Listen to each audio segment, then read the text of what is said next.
Reforming India's justice delivery system. 5 crore cases pending in Indian courts. From bail pleas to billion-dollar disputes. Justice is stuck in traffic. Is our judiciary collapsing under its own weight, or can reforms pull it back?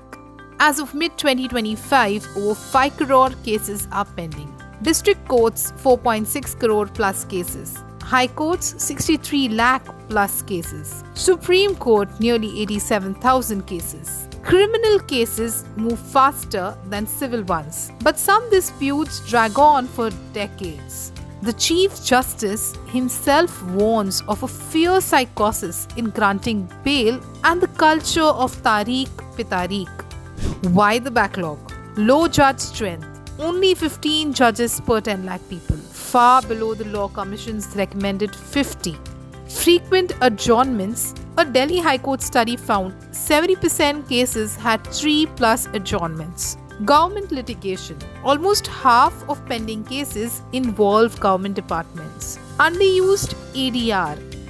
Mediation, arbitration, conciliation, all underutilized. Infrastructure gaps. Too few courtrooms, shortage of staff, slow tech adoption.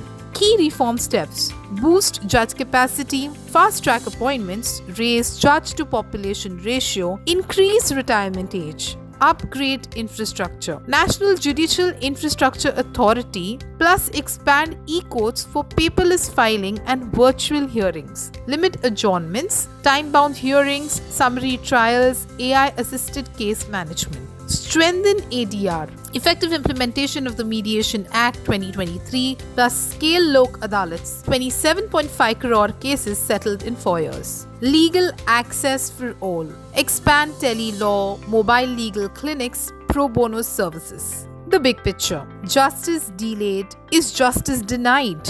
Reforms are not just policy. They are a constitutional duty to uphold the rule of law. If India can bridge the gap between caseload and capacity, modernize processes, and promote out-of-court resolution, the world's largest democracy can also be the world's fastest at delivering justice.